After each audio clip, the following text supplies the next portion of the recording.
Three,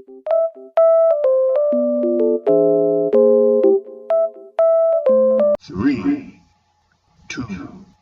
Hi ma'am, I'm Joshua Miguel Nibunaw. So I'm explaining my key takeaways in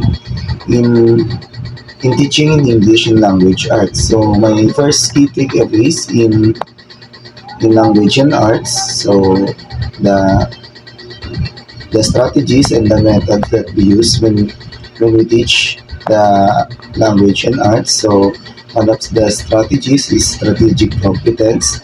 It is the determining the barriers in the teaching. So next is the discourse competence. It is the ability to discourse to our students. No?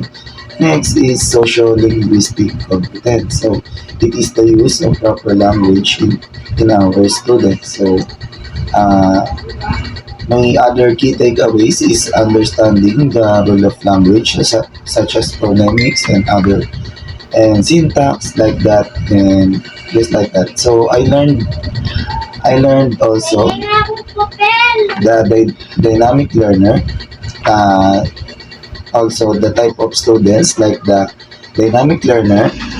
Uh, these students also good in good in school, so they try to trial and error. And next type of learner is the common sense learner. So uh, these common sense learners expect to get their hands dirty. And next type of learner is analytical learner. So they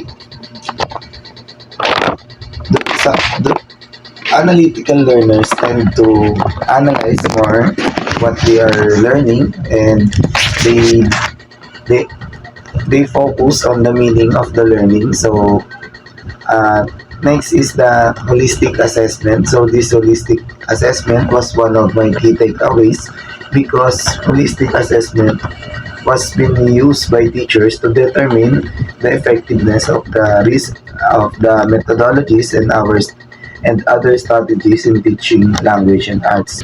And also my key takeaways was the five macro skills, which is the listening, viewing, writing, reading, and speaking. In these are the skills that need to be honed and need to be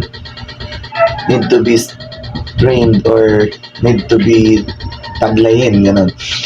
So these skills will help the students to learn more and to achieve more learning by using these skills so that they can learn other language and arts. So that's all. Thank you.